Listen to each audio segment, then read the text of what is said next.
Good morning. Today is Friday, October 2nd, and it's dark. So I'm inside. I hope I don't get interrupted. But the second chapter of Acts is really where the story starts. This is something that we read liturgically every year in our churches on the day of Pentecost, that we celebrate Pentecost. And the passage, chapter 2, starts out, and on the day of Pentecost. So that's where we are. They're all together. And I'm struck by chapter 2. It's a long chapter, 47 verses.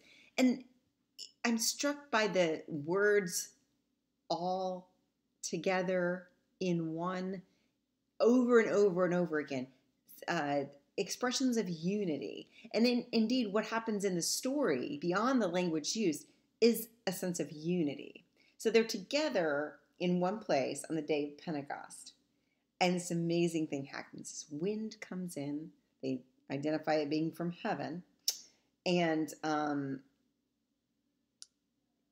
the little tongues appear above their heads of flames, little flames. So wind, flame, and different languages are how we celebrate the day of Pentecost. And we celebrate that because we believe that's when the Holy Spirit did something in a worship service, right? For maybe the first time. I don't know, because the Gospels have the Holy Spirit too. But this happened, and it was enormous because the main thing was the speaking in the different languages. And people call that speaking in tongues. Now, speaking in tongues is practiced in different Christian communities, and it looks a lot different than what's described here in the book of Acts, just to tell you. But they were speaking in specific tongues, like this. Let me go over them with you. Okay, so Parthians, Medes, Elamites, residents of Mesopotamia, Judea, Cappadocia, Pontus, Asia, Phrygia, Pamphylia, Egypt, and parts of Libya belonging to Cyrene, and visitors from Rome, and proselytes, and Cretans, and Arabs. They all heard expository speaking or preaching on the deeds of God. Indeed, they say God's deeds of power. They were all amazed and perplexed. So they said to themselves, "Are these not Galileans?" So, the skeptic can take this passage and easily figure out what the story is here. Okay, so wind, we know that comes, just wind blows, right? The tongues of fire, not sure how, it could have been a vision. And then what happens is, everybody knows this, Galileans have proficiency to speak in several different languages. And what happens is when they get drunk, they totally just go off, start telling things in different, very, very many different languages. And so that's what happened. Wait, what? No? Oh, Peter stands up and says, well, Peter again, the leader, "These are not drunk." So, right? I just made that up. This theory, what is it? It's amazing. This is great. The people are like overwhelmed and shaking at this like amazing thing that's happening. Half of them are like, "They're drunk." Peter gets up and says, "No, they're not drunk." And he does his, what I like to call his too early to be drunk speech. When Christians drink together, we say it's 9:00 somewhere. I'm sorry, I have to have fun with this because we read this passage every single year and you've heard it before. So Peter stands up and says, "They are not drunk because it's only 9:00 in the morning." Not, you're seeing the deeds of God here. Why would you question their sobriety or any other reason they might not be drunk except for the fact that it's only 9 in the morning? So Peter gets up and tells them, and he always is standing up and addressing either the 12, the crowd, whomever. So he recites the prophet Joel, does a very good job with that. Clearly, he has not found the new wine that the skeptics are talking about. And then he addresses them as Israelites, because this is a holy day for the Israelites. That's why they're together on the day of Pentecost. And so he's addressing them and telling them of the deeds of Jesus of Nazareth and talking about messianic story framed within the ideas of who King David was. But King David lies a moldering in his grave, and Jesus does not. So Peter points that out, that we got David's bones, but we don't have Jesus's, because, David even told us he was not abandoned to Hades, nor did his flesh experience corruption. This Jesus God raised up, and that of all of us are witnesses. So Peter, and we know Peter's a witness. He's listed in several Gospels as being one of the first ones on the day of resurrection. So they are witnesses to this resurrection, and that's the main thing.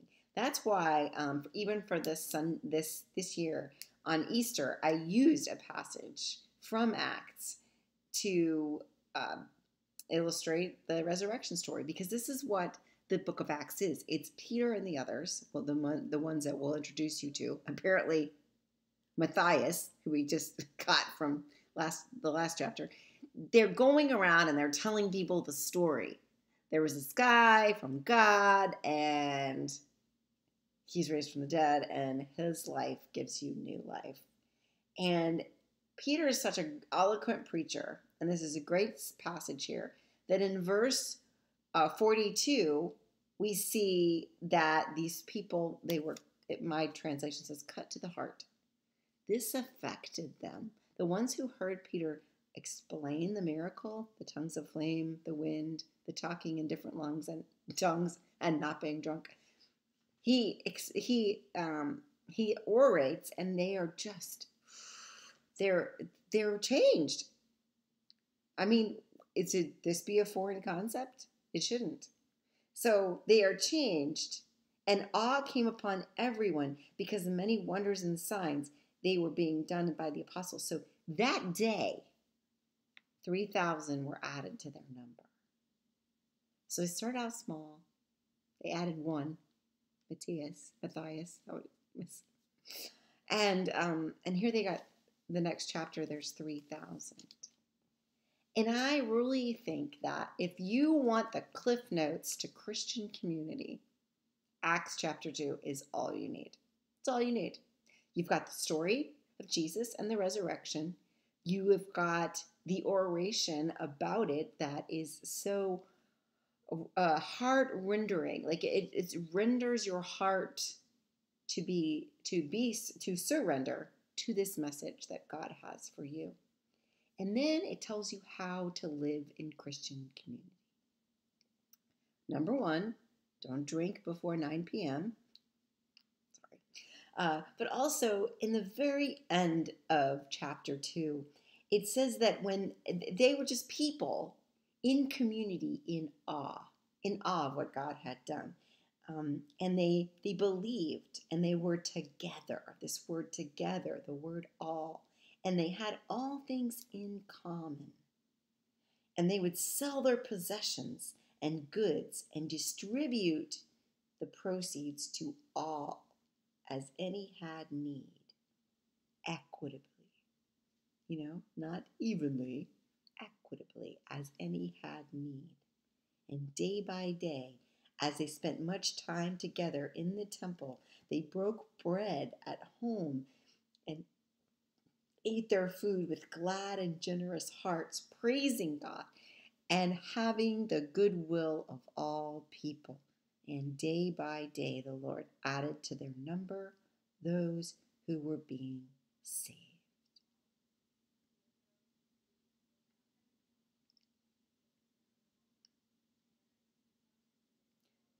There's so many things that we have in the church of today that are not included in this chapter. And a lot of them are things that we think we need. But all we need is this: the power of the Holy Spirit, the sense of awe, the commitment to one another, to togetherness, to being in one spirit and one accord with one another, and continually praising God and having goodwill towards one another. These and all the people outside. So when you have a group of people who have goodwill towards one another and also profess to have goodwill towards everyone else, guess what, folks? People are going to want to join you. And day by day, the Lord added to their number those who were being saved, right? Rescued from the world of indifference and hatred and violence and just general apathy. Saved, brought in, belonging to one another. Acts chapter 2. If you want to go a mile long and a mile, or an inch long and an inch deep with Christianity, this is all you need. One chapter in the book of Acts. And it'll tell you what you need to know. Have a beautiful day.